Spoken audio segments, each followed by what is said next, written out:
का जो वीडियो है वो बहुत ही इनोवेटिव होगा। इनोवेटिव मतलब आज भी आपको एक न्यू रेसिपीज़ ही मिलेगी। मतलब आज का जो रेसिपी है मैं उसका नाम बता देती हूँ आपको, कीटो बर्गर। ये बिल्कुल अनुपमा स्टाइल में होगा। जो भी हमारे यूट्यूब फैमिली में अनुपमा सीरियल्स के फैंस होंगे उन्हें बहुत अच्छे से पता होगा। घबराने वाली कोई भी बात नहीं है, बिकॉज मैं जो भी चीज़ें यूज़ करूँगी ये आपके किचन में बहुत आसानी से मिल जाएगा और ये बिल्कुल हेल्दी होगा, सेहत के लिए बहुत फ़ायदेमंद होगा। और डेफिनेटली ये आप एक बार ट्राई करेंगे, आपके बच्चों को, आपके घर में जितने भी फैमिली मेम्बर्स हैं, ये बहुत ही पसंद आएगा आपको। तो चलिए वीडियोस को स्टार्ट करते हैं। वीडियोस में अंत तक बने रहेंगे, बिना स्किप किए हुए वीडियोस को देखिए और कमेंट सेक्शन में बताइए कि आपको कैसा लगा। So let's start.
आपने देखा कि मेरी रेसिपी जो है वो बन के तैयार हो चुकी है और आपने ये भी देखा मैंने जो भी चीज़ें यूज़ की है वो आपके किचन में बहुत ही आसानी से अवेलेबल मिल जाएगा। और हाँ, साथ ही मैं आपको ये भी बताना चाहूँगी ये सारी चीज़ें बिल्कुल हेल्दी है, ये आपको खाने में भी बहुत ही टेस्टी लगेगा।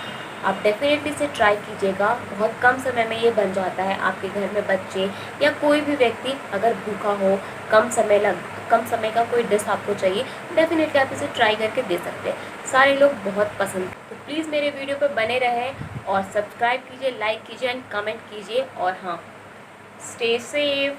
Thank you, bye bye.